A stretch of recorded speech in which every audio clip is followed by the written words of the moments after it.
Grand Rising family.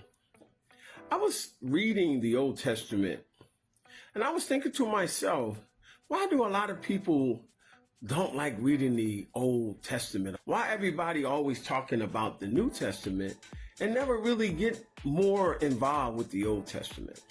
And they were talking about it's done away with. I read that a lot.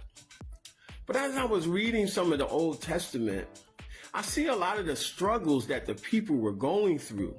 And it was talking about in Judges how every time a judge died, that the people end up going back into doing things that's evil.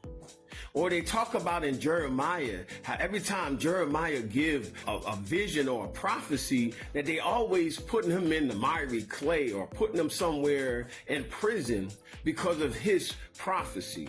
Or you're talking about how Prophet Isaiah actually had a moment with the Most High and had a coal heaped on his tongue. And there was a lot of stories that you read in the Old Testament. And what about, what's his name? Samuel, Prophet Samuel. Prophet Samuel was doing well, but his kids did horrible. And what I'm saying is that when you read even about David, I'm just excited when I read the Old Testament. David's story and all the things that he was doing wrong and right, how his kids was acting up. And what I'm saying is that sometimes we could paint a picture that everybody's doing things perfect.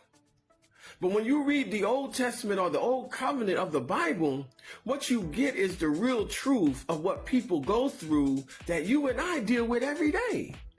And it make you be more committed to the Most High because now you see that how he dealt with them, how he still was able to keep them, how he was able to sustain them even in the midst of their wrong.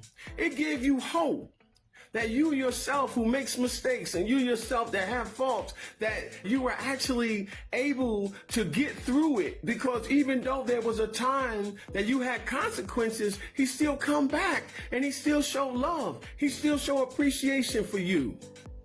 And that's something that you get when you read the Old Testament or the Old Covenant. Hallelujah.